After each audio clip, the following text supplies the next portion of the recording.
Chapitre 1, Ombre au paradis. Russell Wyatt avait toujours été un homme réservé. À 43 ans, ses cheveux poivre et sel et ses larges épaules lui conféraient une prestance imposante qui imposait le respect sans qu'il ait besoin de dire un mot. Le quartier tranquille de Westlake, en Arizona, le connaissait comme un consultant en sécurité prospère, discret, organisant parfois des barbecues auxquels toute la rue s'attendait avec impatience. Ce que le quartier ignorait, c'est que derrière la façade banale de Russell se cachait un ancien agent des forces spéciales qui avait passé 15 ans dans des opérations classifiées avant de rejoindre la vie civile. La transition n'avait pas été totalement achevée. Russell avait conservé des liens avec ses anciens coéquipiers, dont beaucoup occupaient désormais des postes au sein des forces de l'ordre fédéral, des services de renseignement et du secteur privé. Russell avait rencontré Brooke Anderson lors d'une collecte de fonds il y a 6 ans. Elle était d'une beauté à couper le souffle, avec ses cheveux auburn qui reflétaient la lumière comme du cuivre bruni et un rire capable d'illuminer la pièce la plus sombre. À l'époque, il avait été impressionné par son dévouement apparent envers l'association caritative pour les enfants qu'elle représentait. 8 mois plus tard, il se mariait. Encore une réunion en retard, demanda Russell en regardant Brooke se mettre du rouge à lèvres sur la coiffeuse. Ce soir, c'était la 3e réunion d'urgence avec un client cette semaine. Tu sais comment c'est pendant la période des impôts, dit Brooke en évitant soigneusement tout contact visuel dans le miroir. Pomme a besoin de tout le monde sur le pont. Le compte Reynolds est un désastre. Russell hocha la tête, sans rien dire du fait que la période des impôts était terminée depuis 2 mois, ni du fait que l'associé principal de son cabinet comptable, Gerald Palmer, était en vacances aux Caïmans la semaine précédente, d'après ses publications Instagram très publiques. Au lieu de cela, il l'embrassa sur la joue et lui dit de ne pas trop travailler. Alors que la voiture de Brooke démarrait, Russell ouvrit son ordinateur portable et vérifia le traceur GPS qu'il avait installé sous sa voiture 3 semaines plus tôt, lorsque son instinct commença à lui crier que quelque chose n'allait pas. Le mouvement correspondait exactement à ce qu'il avait observé ces derniers jeudis. Non pas vers le centre-ville où se trouvait son cabinet, mais vers Scottsdale, plus précisément vers les luxueux appartements Palmeret. Russell ferma l'ordinateur portable, son visage ne trahissant rien. Il avait passé trop d'années derrière les lignes ennemies pour laisser les émotions obscurcir son jugement. Il se dirigea vers son bureau, déverrouilla le tiroir du bas de son bureau et en sortit un téléphone prépayé. Il composa un numéro de mémoire. Léo, c'est Russell. J'ai besoin de ce service maintenant. Léo Thompson avait été le spécialiste communication de Russell pendant leur déploiement en Syrie. Il travaillait maintenant pour une importante agence d'évaluation du crédit. Donnez-moi 24 heures, répondit Léo. Russell contempla la photo de mariage sur son bureau. Le sourire de Brooke, autrefois magique pour lui, semblait maintenant calculé. Il posa un cadre face cachée et commença à élaborer un plan. Chapitre 2. Traces de papier. Le lendemain soir, Russell était assis seul dans son bureau, examinant méthodiquement les documents que Léo lui avait envoyés. La vie financière de Brooke se dévoila devant lui, et ce qu'il vit lui glaça le sang. Des cartes de crédit dont il ignorait l'existence. Des prêts contractés sur la valeur nette de leur maison. Une deuxième hypothèque sur la résidence secondaire de Sedona. Au total, Brooke avait accumulé près de 380 000 $ de dettes à son insu. Les dépenses, irrégulières au début, avaient augmenté de façon spectaculaire au cours des 18 derniers mois. Russell accéda à leur compte bancaire commun en ligne. Ce qui aurait dû être une épargne confortable avait été systématiquement vidé par des virements vers un compte qu'il ne connaissait pas. Les retraits intervenaient toujours le lendemain des virements automatiques de son cabinet de conseil. Une alerte SMS interrompit son enquête. Il provenait de Miguel Delgado, un autre ancien coéquipier qui travaillait désormais pour le département de la sécurité publique de l'Arizona. Le message contenait une seule adresse à Scottsdale et 2 mots, unité 57. Russell enfila un polo noir et un pantalon, des vêtements discrets, mais aussi difficiles à retenir. Il se rendit au Palmar, une tour d'habitation exclusive avec vue sur Camelback Mountain. Le poste de sécurité était vide à son arrivée. Un coup de chance inattendu. Il prit l'ascenseur jusqu'au 5e étage. Devant l'unité 507, Russell marqua une pause, tendant l'oreille. Le rire caractéristique de Brooke traversa la porte, suivi d'une voix masculine qu'il ne reconnut pas. Il sortit son téléphone, activa une application d'enregistrement et le plaqua contre la porte. Je ne peux pas inventer des excuses à l'infini, Alec. Brooke disait, il faut avancer notre calendrier. Chérie, ces choses-là prennent du temps. La voix masculine. Alec répondit. Les propriétés au Costa Rica ne sont pas encore prêtes, et il nous faut sa signature sur ces papiers avant de pouvoir accéder au reste. Il commence à se méfier. Je l'ai surpris en train de regarder les relevés bancaires hier. Alors, distrais-le. Tu sais faire ça. La voix d'Alex baissa, séduisante, comme si tu allais me distraire. Russell en avait assez entendu. Il quitta discrètement l'immeuble, cataloguant chaque mot, chaque sous-entendu. En rentrant chez lui, il passa un autre appel. Denny, c'est Russell. J'ai besoin de tout ce que tu peux trouver sur un Alec vivant à l'unité 507 de Palmeraie. Denny Harper avait été leur agent de renseignement. Il travaillait désormais comme détective privé, réputé pour sa rigueur et sa discrétion. C'est fait, répondit Denny. Et Russell, quoi qu'il en soit, sois prudent. Tu as toujours eu tendance à te taire quand les choses deviennent personnelles. Ça ira, dit Russell en raccrochant. De retour chez lui, il déverrouilla son coffre-fort et sortit son Glock 19, le vérifiant méthodiquement avant de le remettre dans le coffre. Pas encore, pensa-t-il. Il lui fallait d'abord une vue d'ensemble. En refermant le coffre, il entendit la voiture de Brooke dans l'allée. Russell se ressaisit, effaçant toute trace de ce qu'il savait désormais de son expression. Il avait passé des années à interroger des combattants ennemis. Il pourrait certainement supporter une soirée avec une épouse menteuse. « Comment s'est passée ta journée » demanda-t-il lorsqu'elle entra, souriant avec une aisance acquise. « Épuisante » soupira Brooke d'un ton dramatique. « Tu n'imagines pas le bazar avec le portefeuille Anderson. Je suis juste contente que ce soit vendredi. » Russell hocha la tête avec sympathie, remarquant la légère trace de son rouge à lèvres, le léger parfum d'eau de Cologne inconnu. « Je pensais, dit-il, on devrait envisager de refinancer la propriété de Sedona. Les taux d'intérêt sont en baisse. » Il observa attentivement la panique qui s'insinuait dans ses yeux avant qu'elle ne la maîtrise. « Bon, on en reparle la semaine prochaine. Je suis trop fatigué pour penser aux finances ce soir. » Bien sûr, Russell accepta, sachant que d'ici la semaine prochaine, tout serait différent. « Prends ton temps. » Chapitre 3, le dénouement. Mardi matin, Russell était assis en face d'Harvey Maxwell, son avocat depuis 10 ans. Le bureau de son aîné surplombait le centre-ville de Phoenix. Le soleil du désert projetait une lumière crue sur la table de conférence où était exposé le rapport détaillé de Denny Harper. Alexander Alec Reeves Harvey lisait à voix haute. 41 ans. Ancien banquier d'affaires ayant perdu sa licence après une enquête pour fraude boursière il y a 3 ans. Aucune condamnation, mais versement d'une indemnité substantielle. Actuellement consultant financier pour des clients payant uniquement en espèces. Un escroc, dit Russell d'un ton neutre. En substance, Harvey acquiesça. Et d'après ses relevés bancaires, votre femme a transféré un peu plus de 420 000 $ sur des comptes lui appartenant au cours de l'année écoulée. Seul. Russell serra les dents et, face aux propriétés au Costa Rica, Denny s'éclaircit la gorge. 3 terrains en bord de mer achetés il y a 6 mois par l'intermédiaire d'une société écran. Les documents mentionnent Reeves et Brooke comme bénéficiaires effectifs. Ils construisent des villas de vacances et prévoient de les vendre à de riches Américains en quête de paradis fiscaux. Avec mon argent, dit Russell. Oui, confirma Denny. Et d'après les documents que j'ai trouvés dans leur cloud, ils prévoient de vous faire signer des papiers pour accéder à votre portefeuille d'investissement. Une fois qu'ils les auront, ils disparaîtront. Russell termina. Harvey ajusta ses lunettes. Russell, avec ces preuves, nous pouvons demander le divorce immédiatement.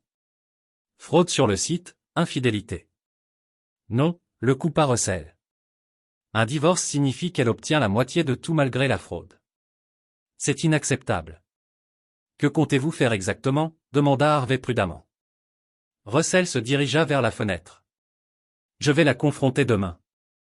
Il faut que vous soyez tous les deux prêts. Denny, je veux que Reeves soit surveillé. Harvey, prépare les documents dont nous avons discuté. Les deux hommes échangèrent des regards inquiets. Russell. Harvey dit, quoi que vous fassiez. Planification, souviens-toi qu'il existe des moyens légaux de gérer ça. Russell se retourna, l'air indéchiffrable. J'ai passé 15 ans à travailler dans des endroits où la loi ne pouvait pas me protéger. Harvey, j'ai appris à créer ma propre justice.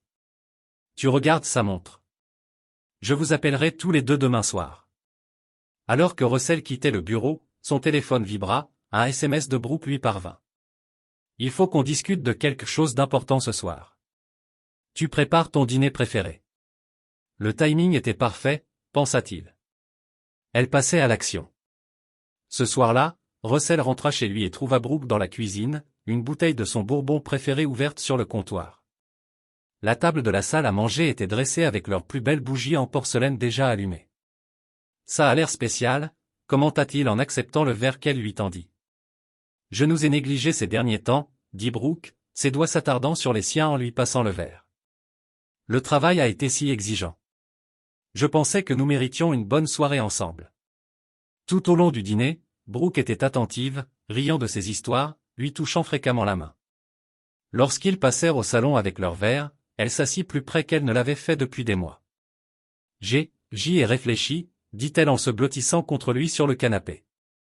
On devrait faire ce voyage en Europe dont tu rêvais. Peut-être à l'automne. Russell sourit. Ça a l'air génial, cependant. Il faudrait peut-être d'abord revoir nos finances. Je passais en revue nos comptes tout à l'heure. Il la sentit se raidir légèrement avant de se détendre. En fait, c'est un sujet dont je voulais discuter, dit-elle. J'ai discuté avec un brillant conseiller financier au sujet d'opportunités d'investissement, d'affaires très exclusives. Oh, Russell garda une voix neutre. Oui, il a aidé plusieurs de mes collègues. Il possède de superbes propriétés internationales. Elle s'interrompit lorsque le téléphone de Russell sonna. Il vérifia l'écran. Désolé, je dois prendre ça. C'est une urgence client. Il entra dans son bureau et ferma la porte. C'était Denny Reeves qui venait de réserver 2 allées simples pour San José, au Costa Rica, pour vendredi matin, rapporta-t-il sous les noms d'Alexander et Brooke Wilson. Merci, dit calmement Russell. Continuez à surveiller. Lorsque Russell revint au salon, Brooke était au téléphone, en train d'envoyer des SMS à toute vitesse. Elle le rangea rapidement en le voyant. Tout va bien, demanda-t-elle avec une inquiétude naturelle. Juste un petit problème avec le système de sécurité d'un client. Il mentit avec aisance. Vous me parliez de ces opportunités d'investissement. Brooke se lança dans un discours soigneusement préparé sur l'immobilier exclusif. Les derniers développements, sans jamais mentionner Reeves nommément ni le Costa Rica en particulier. Tout en parlant, Russell remarqua comment elle avait disposé les documents sur la table basse, comment elle avait déjà ouvert le bourbon avant son arrivée. Il faut de la paperasse, dit-elle finalement en attrapant le dossier. Juste des formulaires d'autorisation de routine. On devrait vraiment les examiner ce soir, si possible. Russell prit les papiers, faisant semblant de les examiner.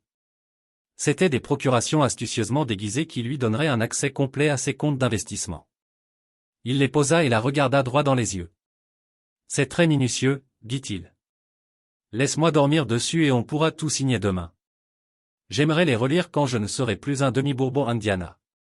La déception passa sur son visage avant qu'elle ne se reprenne. Bien sûr, pas de précipitation. Je pensais juste que tu serais enthousiaste à l'idée de cette opportunité. Oh, je le suis, lui assura Russell, son sourire n'atteignant pas ses yeux. Je pense que demain apportera toutes sortes de révélations. Chapitre 4. La confrontation. Russell rentra tôt le lendemain, après avoir passé la matinée à finaliser ses préparatifs. Il avait confirmé que Brooke avait pris un jour de congé, soi-disant pour un rendez-vous chez le dentiste, mais sa voiture avait été localisée jusqu'au Palmeraie. Elle rentra chez elle peu après 15 heures, portant des sacs de courses de boutique de luxe. Russell, s'exclama-t-elle, visiblement surprise de le trouver assis dans le salon. Je pensais que tu serais au travail jusqu'à 18 heures. Changement de programme, dit-il en désignant le siège en face de lui. Il faut qu'on parle, Brooke. Elle hésita, puis posa ses sacs. Tout va bien? Ça dépend de ton point de vue, dit Russell d'une voix d'un calme déconcertant. J'ai moi-même fait un peu de planification financière. Tu savais que les prêts hypothécaires de second rang laissent des traces écrites? Le visage de Brooke perdit toute couleur. Elle ouvrit la bouche pour parler, mais Russell continua. J'ai trouvé le timing particulièrement intéressant. Notre propriété de Sedona a été réorganisée la même semaine que l'achat de 3 terrains en bord de mer à Guanacaste, au Costa Rica. Il se pencha en avant. Quelle coïncidence, Russell. Je peux t'expliquer. J'en suis sûr, l'interrompit-il. Tout comme tu peux expliquer les 420 000 $ que tu as transférés à Alec Reeves l'année dernière. Étaient-ce les billets aller simples pour le Costa Rica pour vendredi matin? La surprise de Brooke était sincère. Comment as-tu pu croire que je ne le remarquerais pas? La voix de Russell resta posée, ce qui rendait la situation plus terrifiante que s'il avait crié. Tu pensais que les compétences qui m'avaient permis de survivre derrière les lignes ennemies pendant 15 ans ne permettraient pas de détecter une arnaque basique? L'expression de Brooke changea. Le calcul remplaça la peur. C'est insensé. Tu m'as espionné, tu m'as suivi. C'est illégal. La fraude aussi, rétorqua Russell. Le vol aussi. Imposer la signature de son conjoint sur des documents de prêt aussi. Sa stratégie changea instantanément. Les larmes lui montèrent aux yeux tandis qu'elle s'agenouillait près de sa chaise. Russell, s'il te plaît. Alec m'a manipulé. Il m'a menacé. J'avais peur de te le dire. Russell la regarda, impassible devant sa performance. Tu es doué, Brooke. Très doué. Mais j'ai interrogé des gens qui craignaient vraiment pour leur vie. Ton interprétation manque d'authenticité. Elle se leva brusquement, les larmes aux yeux. Très bien, tu m'as eu. Et maintenant? La moitié de tout m'appartient encore légalement. On divorcera. J'obtiendrai mon accord et tu ne me reverras plus jamais. Ce serait l'approche conventionnelle, approuva Russell. Mais je ne me sens pas particulièrement conventionnel aujourd'hui. Quelque chose dans son ton la fit reculer d'un pas, qu'est-ce que ça veut dire? Russell se leva, réduisant la distance entre eux. Ça veut dire que je veux tout récupérer. Mon argent, mes biens, tout. Toi et Reeves signerez les documents que mon avocat a préparés, me restituant tout. En échange, je ne porterai pas plainte. Brooke rit amèrement. Tu délires. Je ne signe rien. D'ailleurs, elle prit son téléphone. J'appelle la police immédiatement. Je ne me sens pas en sécurité avec toi. Russell n'a pas essayé de l'arrêter. Vas-y. Je suis sûr qu'ils seront très intéressés par tout. Les preuves que j'avais rassemblées. L'enquête pour fraude à elle seule prendra des années à démêler. Son doigt plana sur l'écran. Puis son expression changea, une froide réflexion se lisant dans son regard. Tu as raison. Soyons civilisés. Je demanderai à Alec d'apporter les papiers du Costa Rica. On signera tout et tu n'entendras plus jamais parler de nous. Russell eut un léger sourire. Je pensais que tu verrais une raison. Fais-le venir ce soir. Brooke hocha la tête, déjà en train d'envoyer un texto. Au bout d'un moment, elle leva les yeux. Il sera là à 20 heures. Parfait. Je vais ouvrir un verre de vin. Les 4 heures suivantes s'écoulèrent dans une parodie grotesque de la vie domestique normale. Brooke se retira dans la chambre d'amis pour se rafraîchir, ce qui, Russell le savait, signifiait qu'elle se coordonnait avec Reeves. Il en profita pour activer les appareils d'enregistrement qu'il avait placés dans toute la maison et alerter Denny et Harvey que le plan était en marche. À 20 heures précises, la sonnette retentit. Russell ouvrit et trouva un homme bronzé, richement vêtu, aux dents artificiellement blanchies et aux cheveux soigneusement coiffés. Monsieur Silence. Alec Reeves lui tendit la main. Ravi de vous rencontrer enfin. Russell la serra fermement. De même, même si j'aurais aimé que ce soit dans de meilleures circonstances. Brooke apparut derrière Russell, l'air complètement transformé. La femme terrifiée de quelques heures plus tôt avait disparu, remplacée par une personne froidement professionnelle. Finissons, dit-elle. Dans la salle à manger, Russell servit du vin tandis que Reeves disposait les documents. Ceux-ci vous transfèrent les propriétés du Costa Rica en exclusivité, expliqua Reeves avec fluidité. Et cela met fin à toute réclamation que Brooke pourrait avoir sur vos comptes financiers. Très minutieux, observa Russell en parcourant les papiers. Mais il manque quelque chose, demanda Reeves, la confiance inébranlable. Restitution, répondit Russell. Les 420 000 $ que Brooke vous a transférés. Je veux les récupérer. Reeves rit légèrement. Cet argent a disparu, monsieur Wyatt. Investissement, frais de développement. Vous comprenez comment fonctionnent les affaires. Le regard de Russell se durcit. Comprenez exactement comment fonctionne votre entreprise, monsieur Reeves. Valeur mobilière, fraude, investissement. Des arnaques ciblant les riches divorcés, jusqu'à ce que vous décrochiez le jackpot avec ma femme. Le sourire de Reeves s'estompa légèrement. Je ne vois pas ce que vous insinuez. Je n'insinue rien. J'énonce des faits. Russell sortit son téléphone et écouta un enregistrement. Brooke et Reeves discutaient de la façon d'obtenir la signature de Russell sur les procurations. Brooke posa son verre de vin d'un coup sec. Vous nous avez enregistrés? C'est illégal. L'Arizona est un État à consentement unique, répondit calmement Russell. J'étais présent lors de cette conversation hier soir. C'est ridicule, se leva Reeves. On s'en va. Bonne chance pour prouver quoi que ce soit. Asseyez-vous, dit Russell, sa voix prenant soudain un ton d'autorité inimitable. Quelque chose dans son expression poussa Reeves à obtempérer instantanément. Vous avez deux options, signer mes documents, tout retourner et transférer 420 000 $ sur mon compte, ou j'envoie toutes mes preuves à l'unité des crimes financiers du FBI, au procureur général de l'Arizona et à la Security and Exchange Commission. Reeves il jeta un coup d'œil à Brooke, qui était devenue pâle. Tu bluffes, dit-elle faiblement. Russell sortit un deuxième téléphone et appuya sur un bouton. Denny, es-tu prêt avec les preuves? Il marqua une pause. Bien. Si je ne t'appelle pas dans l'heure, envoie-les-moi toutes. Il posa le téléphone sur la table. 1 heure. La confiance de Reeves s'était évaporée. Je n'ai pas 420 000 $ en liquide. La majeure partie a été investie dans ses propriétés. Alors tu as un problème, répondit Russell. Parce que ce sont mes conditions. Un silence tendu emplit la pièce. Soudain, Brooke se précipita vers le tiroir du buffet, l'ouvrit brusquement et en sortit un petit revolver. Un que Russell gardait caché pour la défense de son domicile. Ça suffit, cria-t-elle en pointant l'arme sur Russell. Signez les papiers originaux et donnez-nous accès à vos comptes. Ou, je vous jure devant Dieu, je vous tire dessus. Russell ne bougea pas, ce pistolet n'est pas chargé, Brooke, grogna-t-elle, le doigt serrant la détente. Le chien. Elle tomba avec un bruit sourd sur une chambre vide. Les yeux de Brooke s'écarquillèrent. Je te l'ai dit doucement Russell. J'ai eu affaire à des gens qui voulaient vraiment me tuer. Tu crois que je laisserai une arme chargée là où n'importe qui pourrait la trouver? Avant que quiconque puisse réagir, Brooke brandit l'arme comme une massue, touchant Russell à la tempe. Il tituba lorsqu'elle le frappa à nouveau, le faisant saigner. Reeves attrapa une bouteille de vin, la fracassa contre le bord de la table et en serra les restes déchiquetés comme une arme.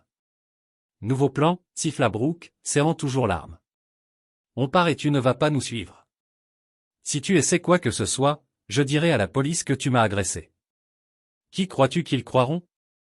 L'homme d'affaires décoré ou l'ancien militaire fou avec un passé violent. Russell toucha sa tempe ensanglantée, l'air menaçant. Tu n'as aucune idée de ce que tu viens de faire. Appelle la police si tu veux, railla Reeves en reculant vers la porte avec Brooke. C'est ta parole contre la nôtre, et il y en a deux. Nous. Alors qu'ils atteignaient la porte d'entrée, Brooke marqua une pause. Je ne t'ai jamais aimé, Russell. Tu n'étais qu'un simple ticket repas, une somme d'argent ennuyeuse et prévisible. La porte claqua derrière eux, laissant Russell seul, le visage en sang.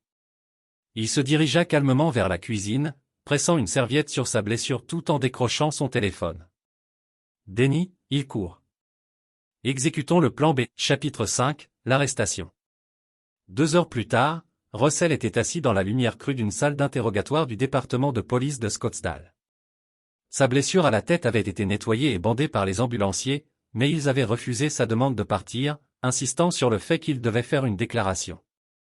De l'autre côté de la table, l'inspecteur Sander Willis relisait ses notes avec une neutralité d'usage. « Relisez-moi ça encore une fois, monsieur Wyatt. Votre femme et son ami vous ont agressé lors d'une discussion financière. » « C'est exact, » répondit calmement Russell. « Il voulait que je signe une procuration. Devant mon refus, ma femme m'a frappé avec un revolver déchargé, et monsieur Reeves m'a menacé avec une bouteille de vin cassée. Et pourquoi le revolver était-il déchargé?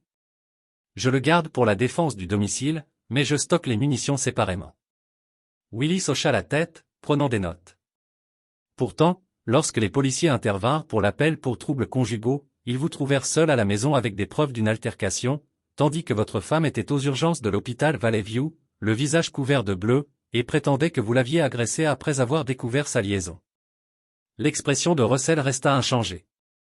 Inspecteur, dans mon ancienne carrière, j'étais formé pour neutraliser des adversaires armés sans les tuer. Si j'avais voulu faire du mal à ma femme, elle n'aurait pas pu se rendre à l'hôpital.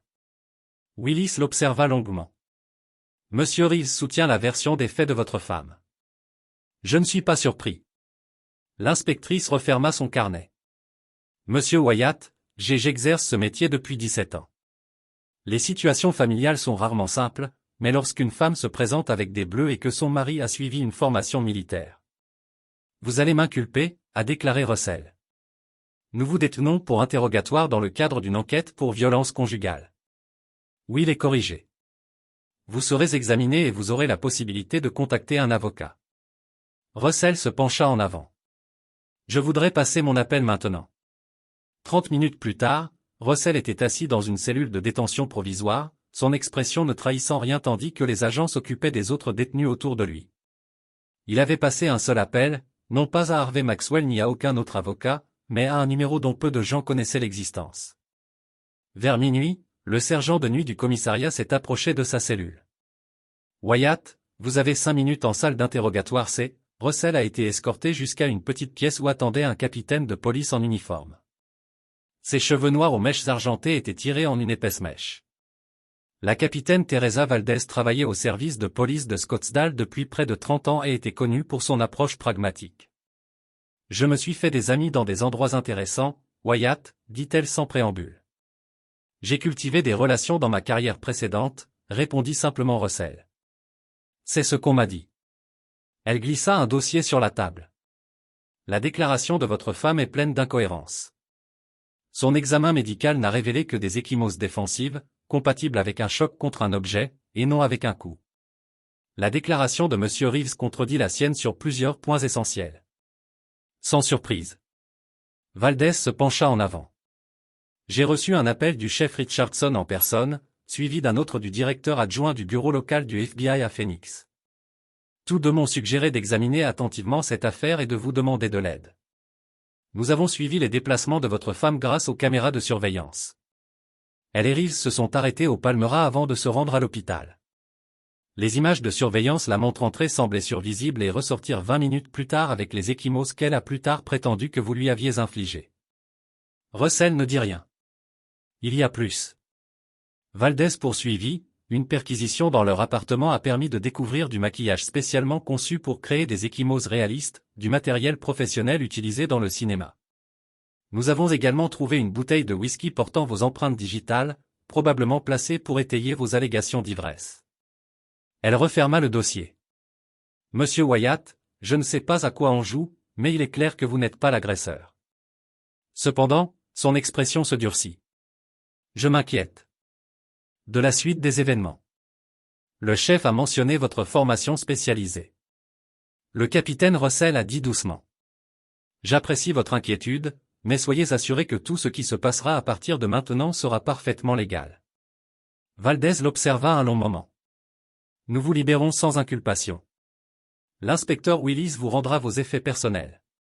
Elle se leva pour partir, puis s'arrêta à la porte. Quels que soient vos projets, n'oubliez pas que certaines formes de justice laissent des traces indélébiles. Le sourire de Russell n'atteignit pas ses yeux. Certaines traces méritent qu'on vive avec, capitaine. 1 heure plus tard, Russell sortit du commissariat dans la fraîcheur nocturne. Un SUV noir s'arrêta aussitôt et la portière passager s'ouvrit. À l'intérieur se trouvait le chef de police, William Bull Richardson, l'ancien commandant de Russell à l'époque où il était dans les forces spéciales. Vous avez une mine d'enfer, Russ, commenta le chef tandis que Russell montait à bord. Merci pour votre aide, Bull, 15 ans de vie commune, ça vous épargne une sortie de prison, répondit Richardson. Maintenant, dites-moi ce qui se passe. Alors que le SUV démarrait, Russell expliqua tout. La liaison, la fraude financière, le coup monté. Richardson écouta sans l'interrompre. Elle est dangereuse, dit finalement le chef. Ils le sont tous les deux. Ils réessayeront avec plus de prudence la prochaine fois. J'y compte bien, répondit Russell. Richardson jeta un coup d'œil à son ancien coéquipier. Que voulais-tu dire quand tu as dit à Valdez que tout serait parfaitement légal? Russell regarda les lumières de la ville défiler, simplement que quoi qu'il arrive, aucune loi ne sera enfreinte. Il marqua une pause. Par moi, du moins. C'est une distinction subtile, Russ. C'est la seule qui compte. Ils roulèrent en silence pendant plusieurs minutes avant que Richardson ne reprenne la parole. Le Palmer est sous surveillance. Nous guettons le retour de votre femme et de Reeves. Ils ne reviendront pas, dit Russell avec assurance. Ils prendront des dispositions d'urgence pour quitter le pays. Leurs plans pour le Costa Rica sont compromis, ils choisiront donc un lieu de repli, quelque part sans extradition. Richardson haussa un sourcil. Tu as l'air très sûr de toi. Je sais comment ils pensent maintenant, répondit Russell. Et je sais exactement ce qu'ils vont faire ensuite. Chapitre 6. L'appel. Pendant que Russell était libéré de garde à vue, Brooke et Alex s'installaient frénétiquement dans une chambre d'hôtel en périphérie de Phoenix. Il faut faire vite, dit Alex en fourrant des vêtements dans une valise. Une fois qu'il sera sorti, il s'en prendra à nous. Brooke parcourait la liste des vols sur son ordinateur portable. Il y a une correspondance à 6 heures du matin via Mexico pour Caracas. Le Venezuela n'a pas de traité d'extradition avec les États-Unis. Réservé, ordonna Alec. Utilisez les cartes de secours que je vous ai données. Pas vos cartes habituelles. Brooke hocha la tête, les doigts sur le clavier. Et l'argent? On ne peut pas accéder à ces comptes pour le moment. Il nous reste environ 180 000 $ sur le compte offshore. Ce n'est pas ce qu'on avait prévu, mais c'est suffisant pour tout recommencer. Alec marqua une pause. À moins que, quoi? À moins qu'on ne le force à transférer l'argent sous la contrainte. L'expression d'Alex devint calculatrice. On a encore un moyen de pression. Quel moyen de pression? Il sait tout. Pas tout. Alex sortit son téléphone et lui montra un écran avec un solde d'un peu plus de 2,4 millions de $.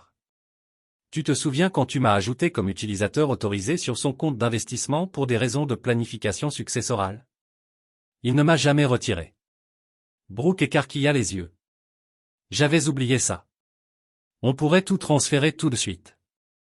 Pas d'ici, prévint Alec. L'adresse IP sera traçable. On doit utiliser une connexion publique et un VPN. Il consulta sa montre. Il y a un café ouvert 24h24 près de l'aéroport avec le Wi-Fi gratuit. On le fera là-bas avant notre vol. Alors qu'ils finissaient de faire leur bagage, le téléphone jetable de Brooke sonna. Un numéro qu'elle ne connaissait pas. Ne répondez pas, avertit Alec. Elle vérifia l'identité de l'appelant. C'est le commissariat. Peut-être qu'ils le détiennent toujours. Malgré les protestations d'Alex, elle répondit. Bonjour, Madame Wyatt. Ici le capitaine Valdez de la police de Scottsdale. Je vous appelle pour vous informer que votre mari est libéré sans inculpation. Brooke força sa voix à rester calme. Quoi? C'est impossible. Il m'a agressé. Notre enquête a révélé des preuves substantielles contredisant votre déclaration. Valdez répondit froidement. En fait, nous avons des raisons de croire que vous avez falsifié vos blessures et déposé une fausse plainte, ce qui c'est un délit de classe 1 en Arizona. C'est ridicule. J'ai des bleus. J'ai un témoin. Nous avons des images de surveillance, Madame Wyatt, du Palmar, vous montrant entrer sans blessure et sortir avec lui 20 minutes plus tard.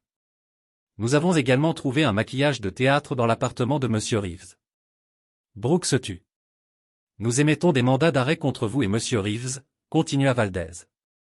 Je vous suggère de vous rendre immédiatement pour éviter des accusations supplémentaires. La ligne fut coupée. Brooke se tourna vers Alec, le visage pâle. Ils savent qu'ils ont des mandats d'arrêt. Alec jura en attrapant les bagages restants. Il faut qu'on bouge. Le café de l'aéroport n'est pas sûr. Ils surveilleront tous les terminaux. Et l'argent? On ne peut pas partir sans.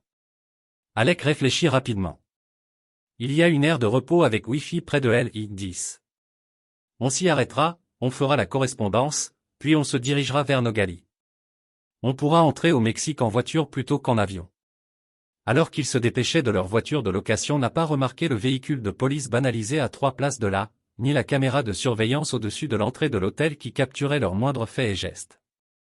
À l'intérieur du poste de commandement mobile du service de police, le chef Richardson regardait la vidéo en direct, Russell à ses côtés. Ils ont mordu à l'hameçon, a commenté Richardson. Valdez a parfaitement joué son rôle. Russell a hoché la tête. Ils éviteront les aéroports maintenant. Il a affiché une carte sur l'écran de l'ordinateur. Il y a 3 routes principales pour Nogali. Compte tenu de leur position actuelle, ils prendront LI-10 jusqu'à LI-19. Et le relais routier est très probablement le Flying J à la sortie 175. C'est le dernier arrêt important avant le carrefour. Richardson a haussé un sourcil. Tu as pensé à tout. Pas à tout, a répondu Russell. Juste à tout ce qu'ils pourraient faire. Tu regardes sa montre. Ils interviendront dans l'heure. Tes hommes seront-ils en position d'ici là? Richardson a fait un signe de tête à un technicien qui a immédiatement commencé à transmettre des instructions via un canal sécurisé. C'est déjà en cours, mais Russ, s'ils essaient de transférer ton argent, ils n'y parviendront pas, lui a assuré Russell. Harvey a mis en œuvre la protocole d'urgence dès que j'ai été arrêté. Toute transaction supérieure à $1000 nécessite une authentification à 2 facteurs via mon téléphone personnel, qu'ils n'ont pas. Ce qu'ils n'ont pas, a confirmé Russell. Mais ils ne le savent pas encore. À 21h17, Brooke et Alex se sont arrêtés dans l'arrêt du camion Flying J, se déplaçant loin des principaux lumières de sécurité du bâtiment. À l'intérieur, ils ont trouvé un cabine d'angle dans le café presque vide, ouvrir un ordinateur portable et connecté au Wi-Fi via un VPN. Rapide, Brooke a exhorté, entrez et sortez du compte en moins de 3 minutes. Alex a hoché la tête, se connectant au portail d'investissement en utilisant les informations d'identification que Brooke avait fournies il y a des mois. Le compte chargé, montrant le solde complet de 2437,86 922 $. Tout est toujours là, murmura-t-il triomphalement. Il a commencé à mettre en place un transfert sur leur compte offshore, les doigts se déplaçant rapidement sur le clavier. Cependant, lorsqu'il a cliqué sur soumettre, un nouvel écran est apparu. Pour votre sécurité, cette transaction nécessite une vérification supplémentaire. Un code a été envoyé à le numéro de téléphone se terminant par 4277. Alex a gelé. A-t-il une authentification à 2 facteurs? Il a dû l'ajout récemment. Dit Brooke, la panique se levant. Nous avons besoin de ce code. Pensa Alex furieusement. Appelez son téléphone. Peut-être que nous pouvons le inciter à nous donner le code. Brooke a composé le numéro de Russell, son cœur battant. À sa grande surprise, il a répondu immédiatement. Bonjour, Brooke. La voix de Russell était troublante. Je m'attendais à votre appel, Russell. Elle s'est forcée à sonner contrit. Je suis vraiment désolé pour tout. Il y a eu un terrible malentendu. Arrêtez. Il l'a coupé. Nous savons tous les deux exactement de quoi il s'agit. Vous avez besoin du code de vérification pour mon compte d'investissement. Brooke a été stupéfait dans le silence. Êtes-vous toujours à l'arrêt Flying J-Truck? Russell a continué la conversation. Table dans le coin arrière. J'imagine qu'Alex portant probablement cette veste bleue ridicule. Il semble tellement aimé. Le sang de Brooke a fait froid alors qu'elle scannait le restaurant presque vide. Comment faites-vous? Je sais exactement où vous êtes, ce que vous faites et ce que vous planifiez ensuite, a déclaré Russell. J'ai connu dès le début. Russell, s'il vous plaît. Elle a essayé une fois de plus. Nous pouvons résoudre ce problème. Donnez-moi simplement le code et nous allons diviser l'argent. Vous n'aurez plus jamais à me revoir. Son rire n'a pas eu d'humour. Vous ne comprenez toujours pas, n'est-ce pas? Il ne s'agissait jamais de l'argent. Alors quoi? Conséquence, Brooke. Les actions ont des conséquences. Sa voix s'est endurcie. Regardez par la fenêtre.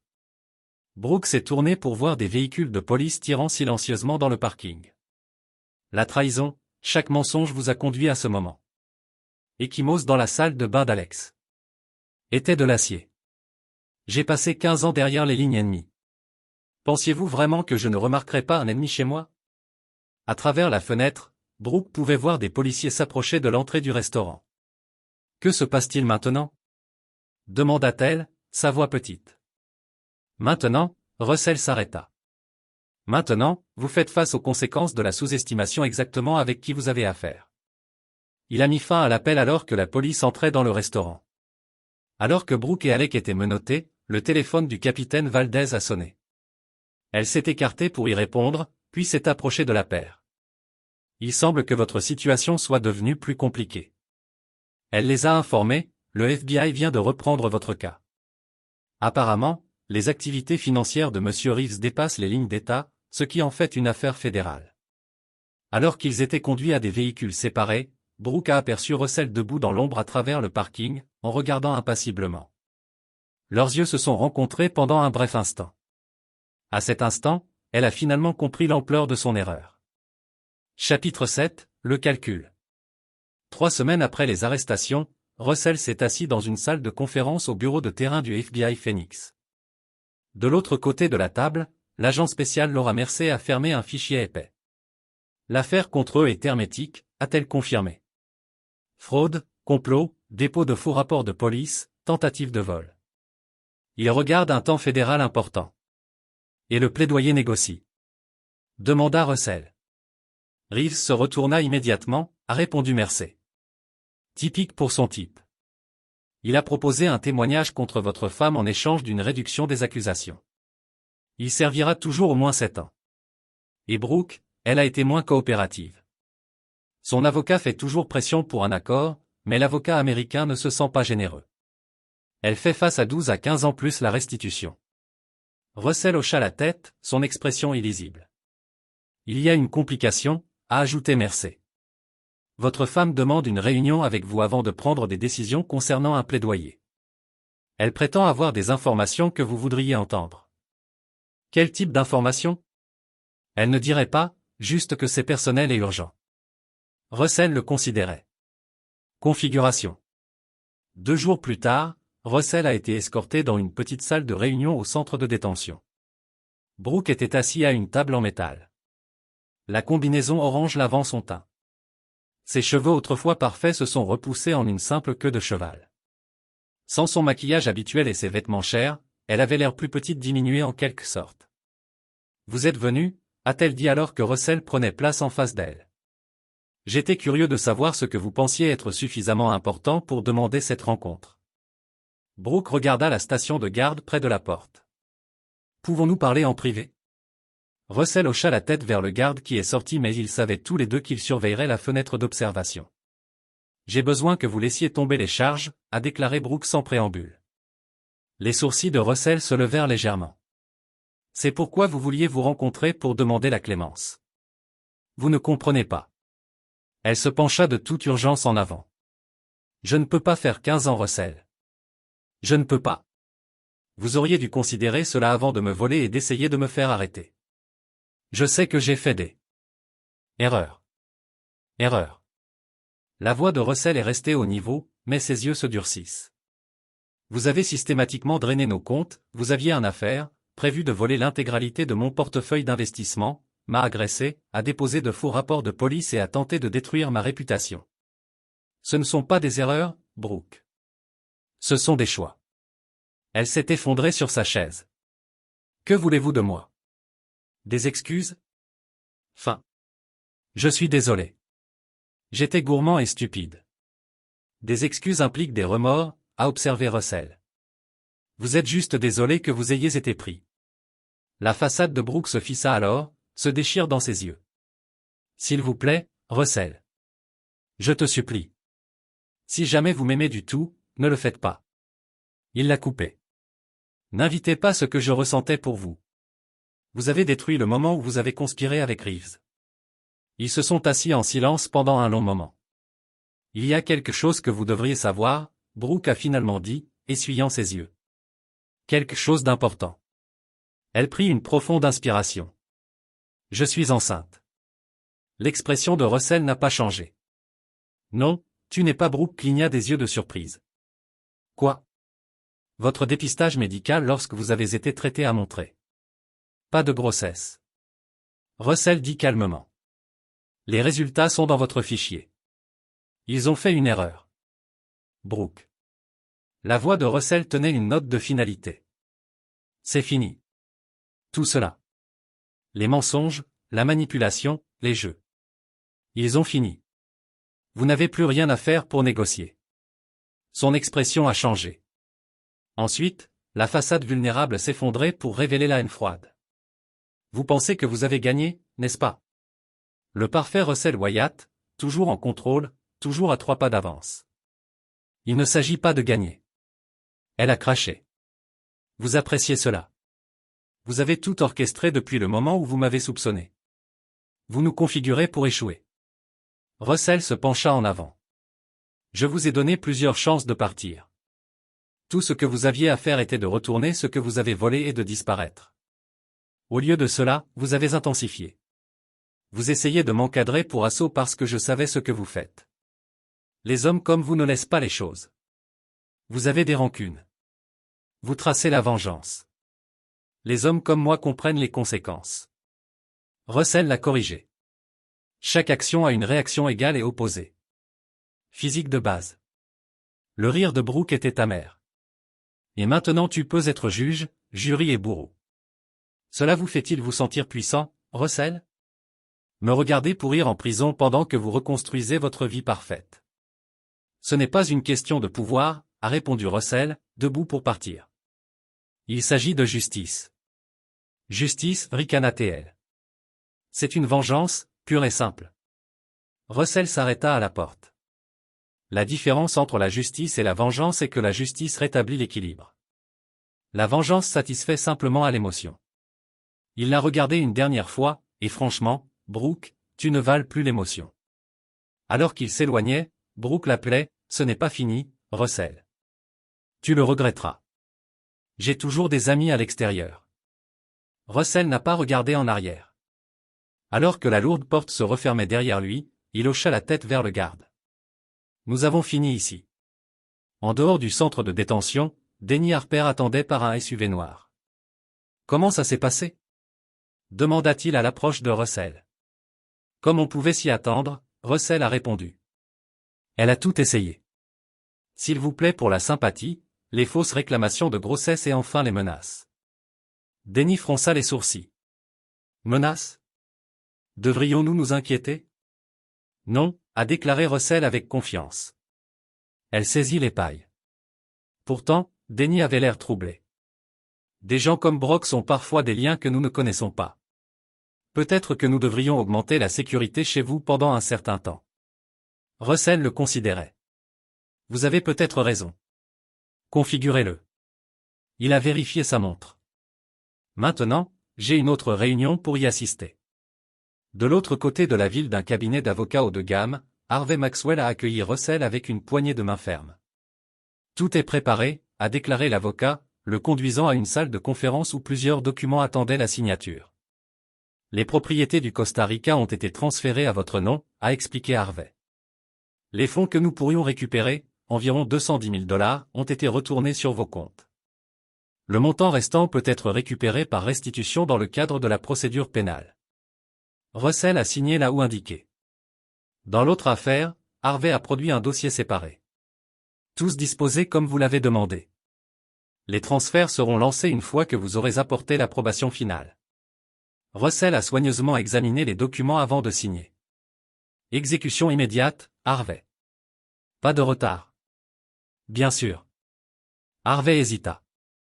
Russell, êtes-vous certain de cela? Ceci est, mais la référence à Miami suggère à quelqu'un d'origine criminelle. Les fédéraux travaillent pour les identifier, mais les téléphones en brûleur le rendent difficile. Ont-ils confronté Brooke? Pas encore. Ils veulent suivre en premier, les attraper tous les deux dans un complot. Russell a examiné ces informations. Permettez-moi de voir le dossier de cas pour leur enquête. Richardson avait l'air inconfortable. Russ, c'est très irrégulier. Le FBI ne le fera pas, Bull. Russell interrompit. J'ai besoin de savoir qui vient pour moi. Après un long moment, Richardson hocha la tête. Je vais voir ce que je peux faire.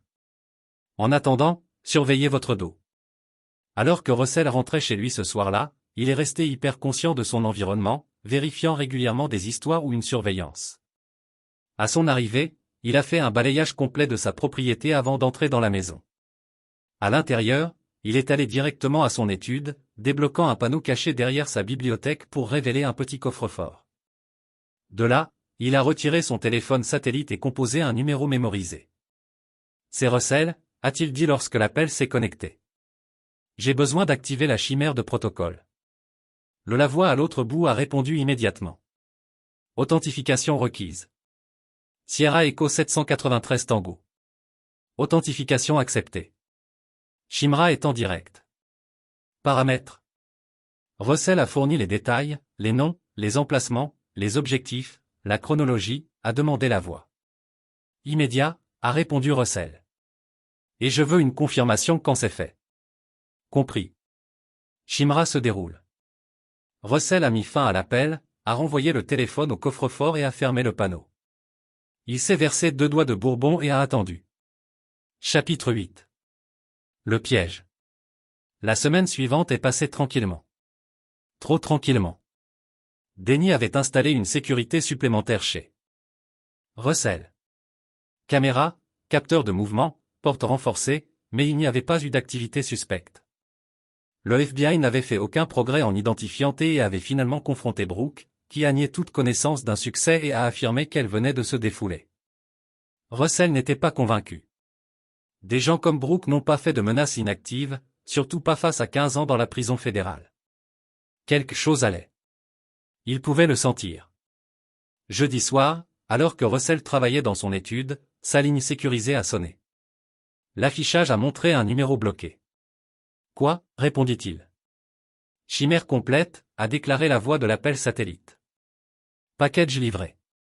La confirmation attend votre avis. Avec ça. J'ai été à la maison toute la soirée, Bull.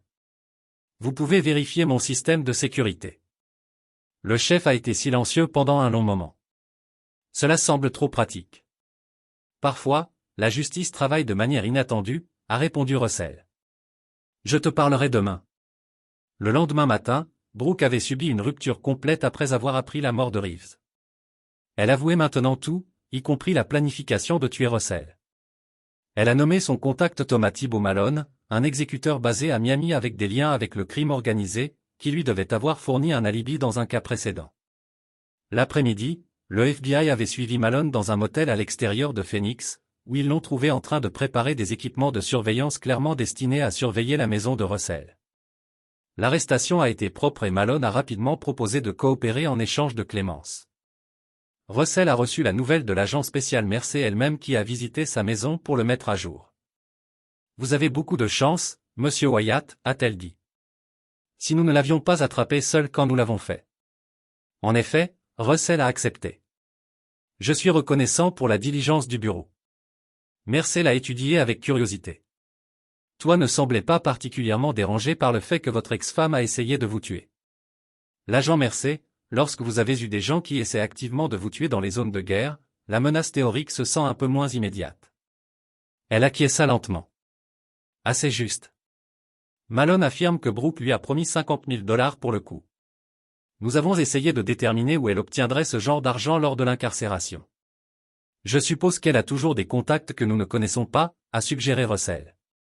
Peut-être que Mercer a accepté, même si elle ne semblait pas convaincue. En tout cas, Brooke et Malone sont désormais confrontés à des frais supplémentaires. Entre l'affaire de fraude initiale et ce meurtre pour un complot plus élevé, elle ne reverra probablement plus jamais la liberté. La justice a servi, a fait remarquer Russell. Après le départ de Mercer, Russell a reçu un appel de Harvey Maxwell. Les transferts finaux sont terminés, a rapporté Harvey. Tous les fonds ont été distribués comme demandé. Merci, Harvey. Cela conclut notre entreprise à ce sujet. Russell, a déclaré l'avocat avec hésitation. Ce que vous avez fait ici, c'est extraordinaire. La plupart des gens de votre position auraient gardé tout pour eux-mêmes. Je ne suis pas la plupart des gens, Harvey et l'argent n'ont jamais été ma principale motivation. Ce soir-là, le chef Richardson est arrivé à l'improviste à la porte de Russell, une bouteille de scotch de 30 ans à la main. Nous devons parler, a-t-il dit sinistrement. À l'intérieur, Richardson les a versés chacun une mesure généreuse avant de s'asseoir fortement sur le canapé. Je te connais depuis 20 ans, Russ a servi avec toi, saigné avec toi. Je n'ai jamais posé de questions sur vos méthodes parce que franchement, je ne voulais pas savoir. Russell a siroté le scotch en attente, mais cette situation avec Reeves, a poursuivi Richardson, ça me dérange. Le timing, la note de suicide pratique, la panne ultérieure de Brox, c'est trop propre. Parfois, les choses fonctionnent proprement, a observé Russell. Richardson posa son verre. Coupez-vous la mort de Reeves. Russell a rencontré le regard de son vieil ami régulièrement. Aucune loi n'a été enfreinte par moi. Je vous ai promis cela depuis le début. Ce n'est pas une réponse. C'est le seul celui que vous allez obtenir, a répondu Russell. Certaines questions sont mieux laissées sans prise. Ils se sont assis dans un silence tendu jusqu'à ce que Richardson reprenne à nouveau. Shimra, c'était votre protocole d'urgence à Damas, n'est-ce pas? Celui qui a éliminé le marchand d'armes sans laisser de preuves traçables. L'expression de Russell est restée neutre. Cette opération est toujours classée. Godamnit, Russ. Richardson passa une main sur son visage. J'ai mis ma carrière en jeu pour vous. S'il y a même un indice que vous avez orchestré un succès en garde à vue, il n'y en aura pas, Russell interrompit fermement. Parce que rien ne pouvait me retourner. Rien ne pourrait jamais. Le chef a étudié attentivement son ancien coéquipier. Vous avez planifié cela depuis le début, n'est-ce pas? Vous saviez que Brooke essaierait de vous faire tuer. J'ai considéré que c'est un résultat probable, a admis Russell. Des gens comme Brooke n'acceptent pas la défaite gracieusement, et Reeves était une responsabilité pour tout le monde, y compris elle. Son remords était un timing pratique. Richardson a vidé son verre. Le FBI ferme les deux cas, la fraude et le meurtre pour location. En ce qui les concerne, la justice a été rendue. En effet, il l'a fait. Alors que Richardson se préparait à partir, il s'arrêta à la porte. Dites-moi juste une chose. Avons-nous fini avec ça maintenant? Plus de surprises. Plus de corps. Russell sourit à peine. J'en ai fini avec le passé, taureau. De là, je ne regarde qu'avec impatience. Après le départ du chef, Russell est retourné à son étude, ouvrant son ordinateur portable pour examiner un email de Denny. Des photos de surveillance de Thomas Malone se sont attachées à un homme mince dans un café 3 jours plus tôt avant que Malone ne soit venu à Phoenix. Le visage de l'homme était partiellement obscurci, mais Russell l'a reconnu immédiatement.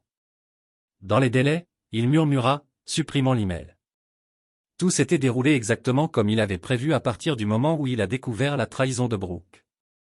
Les arrestations, la disparition de Reeves, la panne de Brooke, la capture de Malone. Tous les mouvements prévisibles dans un jeu où Russell avait contrôlé le tableau depuis le début. La justice, après tout, était simplement une stratégie parfaitement exécutée. Chapitre 9. Les conséquences. 6 mois plus tard, Russell se tenait à la proue de son yacht, regardant la ligne d'horizon de Miami reculer alors qu'il se déplaçait en eau libre. La soirée était parfaite. Brise chaleureuse, ciel clair, le tampon lointain de la ville cédant la place au son rythmique des vagues. Contre la salle. Belle soirée, a commenté Denny Harper, le rejoignant avec 2 lunettes de champagne. Parfait pour une célébration, Russell a accepté, acceptant un verre. Pour les nouveaux débuts, Denny a toasté. Ils ont tincé des lunettes alors que Léo Thompson et 3 autres anciens coéquipiers ont émergé de la cabine, tous vêtus de vêtements de soirée décontractés. L'invité d'honneur est arrivé, a annoncé Léo, faisant un geste derrière lui. De la cabine est apparu Miguel Delgado, accompagné d'une femme frappante aux cheveux noirs en rue argentée. Le capitaine Teresa Valdez, maintenant retiré du Scottsdale PD. Désolé, nous sommes en retard, a déclaré Miguel. Quelqu'un a insisté pour revérifier la sécurité à la marina. Valdez sourit sans vergogne. Vieilles habitudes.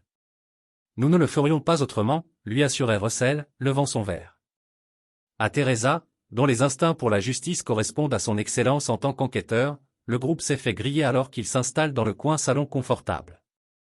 L'équipage du yacht a servi le dîner alors qu'il naviguait le long de la côte, la conversation coulant facilement parmi les gens qui partageaient le lien unique de ceux qui avaient servi ensemble. Au fur et à mesure que la soirée progressait, Denny a discrètement remis Russell Tablet. Le rapport final tel que demandé. Russell s'est excusé, s'éloignant pour revoir le document en privé. Il a détaillé l'état actuel de tout le monde lié à ce que l'équipe a maintenant simplement appelé la situation. Brooke est resté dans la prison fédérale, purgeant une peine de 20 ans pour fraude, complot et sollicitation pour commettre un meurtre. Sa santé mentale s'était considérablement détériorée après la mort de Reeves, nécessitant des séjours périodiques dans l'aile psychiatrique. Thomas von Malone avait reçu 15 ans pour son rôle dans le meurtre pour un complot, bien que sa coopération lui ait épargné une peine plus longue. Le plus intéressant était la section de Francis Wheeler, l'homme mince des photos de surveillance de Denny. Le compagnon de cellule de Reeves et l'instrument de son suicide. Wheeler avait été libéré de la garde fédérale il y a 3 mois. Toutes les accusations contre lui ont mystérieusement baissé. Il avait immédiatement quitté le pays pour l'Uruguay, où il vivait maintenant dans une maison confortable sans moyen de soutien visible. La page finale contenait des dossiers financiers montrant la distribution des fonds récupérés. $100 000 à un fonds de bourse d'études pour les enfants des opérateurs de Fallon Special Force, $50 000 à un refuge pour femmes à Scottsdale, et surtout $175 000 à divers membres de la famille de Reeves, sa mère âgée, sa sœur élevant 3 enfants, son frère s'occupant d'un enfant handicapé. Russell a supprimé le dossier et est retourné au groupe où le chef Richardson les avait maintenant rejoints. Bull, Russell l'a salué. Je ne pensais pas que vous pouviez y arriver. Et la célébration de la retraite de Mademoiselle Teresa. Pas une chance. Richardson a remis à Russell un journal plié. Je pensais que vous pourriez trouver cela intéressant. L'article a détaillé les poursuites réussies par le FBI d'un anneau international de blanchiment d'argent opérant par le Costa Rica. Parmi les personnes arrêtées figurait un banquier qui avait travaillé en étroite collaboration avec Alec Reeves sur diverses opportunités d'investissement. La justice jette un large filet, a commenté Richardson. En effet, a convenu Russell. Plus tard, alors que le yacht ancrait dans une crique calme pour la nuit, Russell s'est retrouvé seul avec Valdez sur le pont supérieur. Beau bateau, a-t-elle observé. Acquisition récente, un nouveau départ, a répondu Russell. Nouveau bateau, nouvelle maison, nouvelle vie. En parlant de nouveau, a déclaré Valdez soigneusement. J'ai reçu une offre d'emploi hier. Private Security Consulting pour une entreprise à Washington. Ils m'ont spécifiquement demandé. Russell sourit. Tu serais parfait pour ça. La recommandation est venue de quelqu'un nommé Russell Wyatt. Elle lui lança un regard en connaissance. Étrange coïncidence. Le monde en est plein. Valdez se pencha contre la balustrade. Vous savez, j'ai passé ma carrière à comprendre les gens, à lire entre les lignes, à connecter des points. Et quel point avez-vous connecté, Teresa? Cette justice et cette vengeance ne sont pas toujours des concepts séparés, a-t-elle dit pensivement. Parfois, ils fonctionnent parallèles comme des voies de train en direction de la même destination. Russell le considérait. D'après mon expérience, la meilleure stratégie ne consiste pas à choisir entre la justice et la vengeance. Il s'agit de s'assurer que les deux sont servis simultanément si parfaitement que personne ne peut dire où l'un se termine et l'autre commence. Comme ce qui s'est passé avec Reeves, l'expression de Russell n'a rien révélé. Reeves a fait ses choix. Brooke aussi. Alors. Et Wheeler Valdez a demandé tranquillement, quel choix a-t-il fait? Pour accepter une opportunité lorsqu'il s'est présenté, a répondu Russell simplement. Certaines dettes ne peuvent jamais être remboursées, mais elles peuvent être redirigées à de meilleures fins. Valdez hocha lentement la tête, comme soutenir les membres de la famille innocente de Reeves avec l'argent récupéré. Russell avait l'air surpris. Je vous ai dit que je connecte des points, sourit-elle. C'est pourquoi je vais prendre le travail de conseil. J'apprécie de travailler avec des gens qui comprennent que la justice ne se contente pas de punir les coupables. Il s'agit de protéger les innocents. Bienvenue à l'équipe, Teresa, a déclaré Russell, offrant sa main. Alors qu'il secouait, son téléphone a bourdonné un message. À la réception était simple. Balustrade, la bande de platine brillante au clair de lune. Sont derrière lui. Russell se tourna pour trouver Denny debout là. Est-ce enfin fini? Demanda Denny tranquillement. Russell regarda l'horizon sans fin où l'océan a rencontré le ciel nocturne. C'est au moment où j'ai fait cet appel du poste de police, a-t-il répondu. Tout depuis lors, je mettais juste les fins lâches. Et maintenant, Russell sourit, une véritable expression qui avait été rare au cours de la dernière année. Maintenant, nous avançons. Il y a d'autres missions en attente, d'autres amis à écrire. Denny hocha la tête de compréhension. L'équipe est prête quand vous êtes. Les femmes qui ont compris que dans un monde de chaos, la seule justice disponible était celle que vous avez conçue. Maintenant, elles le savaient, tout comme quelqu'un d'autre qui pourrait faire la même grave erreur à l'avenir. Et là, vous l'avez. Une autre histoire prend fin.